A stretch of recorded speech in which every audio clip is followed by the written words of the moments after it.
शुभ सकाळ मित्रमैत्रिणींनो. तर मी आज तुम्हाला सांगणार आहे माझा पहिला अनुभव.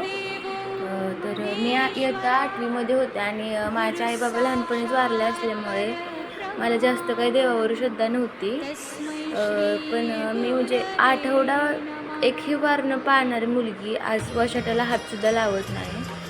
आणि एक आजोबा होते 8वीत असताना त्यांनी मला सांगितले की आमच्या अंगणात एक उंबराचं झाड होतं, त्याची पूजा कर म्हणून. तर त्याची मी पूजा वगैरे करायला लागले. आधी काम म्हणून करत होते आणि नंतर आवड, इच्छा झाली माझी ती. आणि नंतर काय झालं काय माहीत नाही, मला आपोआपच त्यांचं म्हणजे दत्तगुरूंचं स्वामींचं अचानकच ॲड लागलं. एखाद्याला प्रेमाचं लागतं, मला देवाचं लागलं. तसंच मग नंतर हा कधी कोण बोललं, कोण भांडलं, कोणाशी वाद झाला, घरातले ओरडले, कधी कोणी मारलं तर तिथे जाऊन मी रडायचे. आणि काय माहीत नाही, पण तिथं गेल्यानंतर मी माझ्या अचानकच आईच्या खोलीत जाऊन बाळ रडल्यावर कसं अचानक शांत होतं, तसं तिथे जाऊन मी शांत व्हायचे. एखादी वस्तू जशी आपण आईबाबांकडे मागतो ना, मी तसं त्यांच्याकडे मागत होते. श्री स्वामी समर्थ.